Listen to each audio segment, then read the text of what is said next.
Slow motion, referencias bíblicas y cortes de director son algunas de las mejores características para describir las películas de Zack Snyder, uno de los directores más famosos de los últimos años y quien, tras las diversas polémicas del DCU y su participación en este universo, obtuvo uno de los fandoms más sobresalientes del cine en la historia del internet. Y ahora que Rebel Moon, su más reciente película, se estrenó en Netflix, ha llegado el momento de repasar cada una de sus películas de la peor a la mejor, en base, claro está, a mi opinión personal. Sin embargo, te recuerdo que tú también puedes dejar tu ranking del director en la sección de comentarios. Ahora sí, comencemos.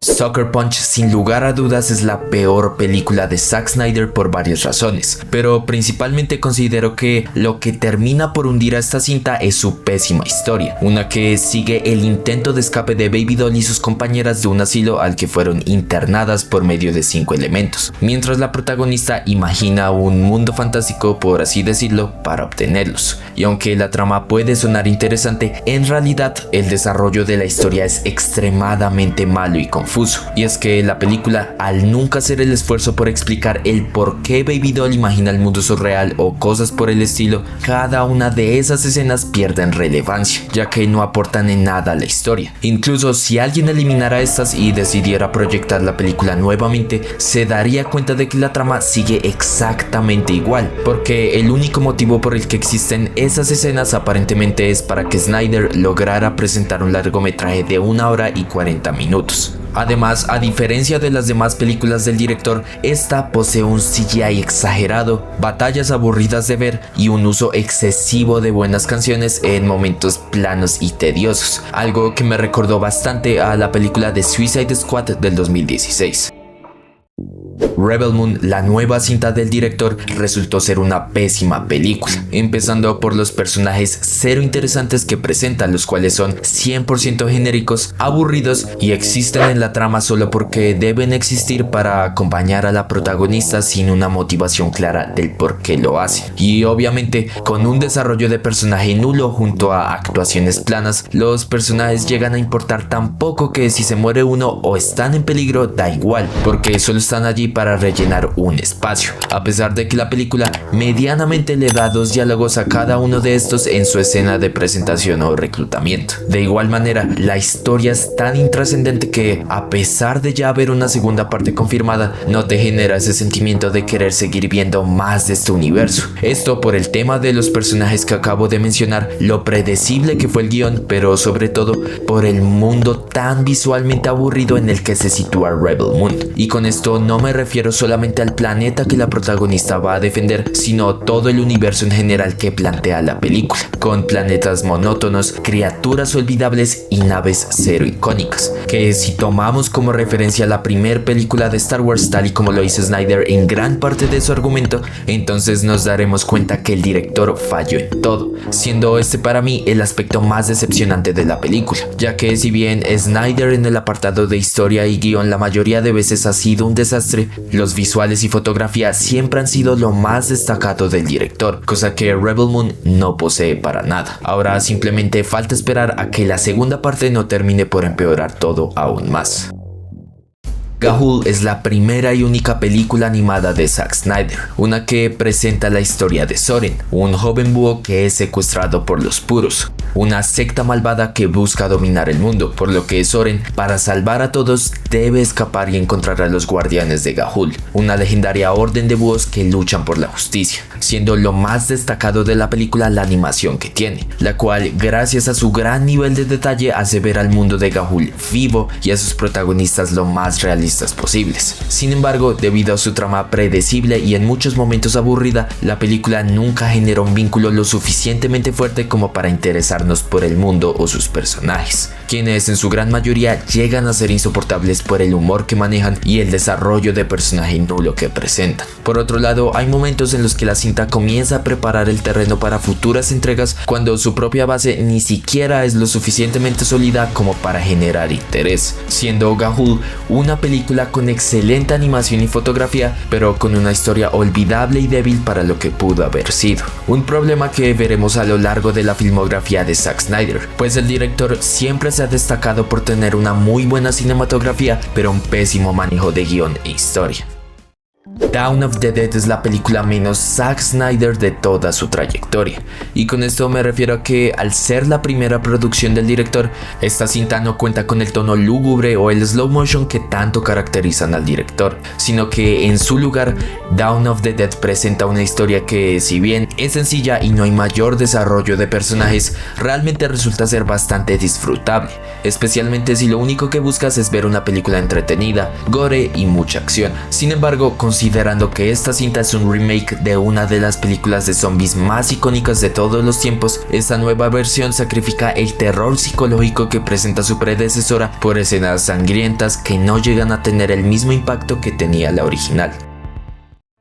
Después del éxito de la trilogía de Dark Knight dirigida por Christopher Nolan, Warner pensó que era buena idea plasmar el tono sombrío y oscuro que tienen estas películas en una nueva adaptación de Superman, lo que resultó en una cinta con buenos momentos de acción, una gran interpretación de Henry Cavill como el Hombre de Acero, pero una premisa que de cierta manera traiciona el heroísmo que siempre representó el personaje a través del planteamiento de si el mundo estaría mejor sin Superman. Una pregunta que suena interesante, pero que Snyder ni siquiera desarrolla de la mejor manera, ya que esta película decide concentrarse más en la acción que en una historia o trama mejor construida, algo que podemos ver reflejado en la muerte sin sentido y anticlimática de Jonathan Kent o la batalla final, que dura 50 minutos y en la que Superman, quien dice ser el salvador de la Tierra, termina por destruir una ciudad entera. Aún así, la cinta tiene uno que otro momento que, junto al tema musical de Hans Zimmer, muestran el potencial que tenía esta película de convertirse en una de las mejores del personaje. Batman v Superman fue la segunda parte del universo extendido de DC que Zack Snyder construyó después de realizar Man of Steel, una película que aún recuerdo lo decepcionante que fue cuando se estrenó, pero que después de unos años y al ver la versión definitiva que añade 30 minutos más al corte original, realmente no está tan mal. Y es que, a diferencia de Man of Steel, siento que la visión que presenta de Superman como un héroe que busca un propósito en un mundo que le teme funciona de mejor manera aquí, más que todo por el paralelismo que plantea con Dios o un ser divino en escenas visualmente hermosas que generan la pregunta ¿cómo actuaría la humanidad frente a un ser como él? Siendo una cuestión sumamente compleja e interesante. Sin embargo, esta premisa y básicamente toda la película se cae por completo en el pésimo tercer acto de la cinta, donde la batalla entre Batman y Superman se detiene solo porque las madres de ambos personajes se llaman Martha y más tarde muere Clark, cuando solo había aparecido en 2 películas contando esta, fallando aquí claramente el guión con diálogos pésimos y personajes extraños como el ex Luthor de Jesse Eisenberg, pero sobre todo el afán de Warner y Snyder por alcanzar el éxito que el MCU estaba teniendo en ese momento, un error que no solo les costó la mala recepción de esta película, sino la caída de todo el DCU en general.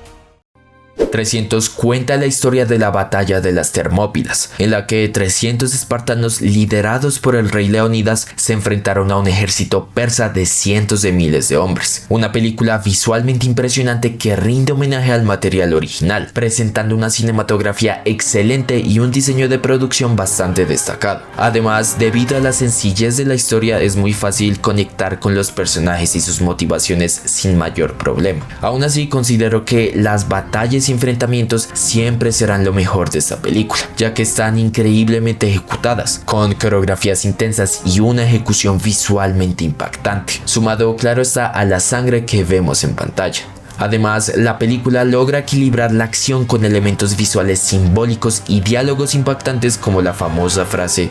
"This is Sparta".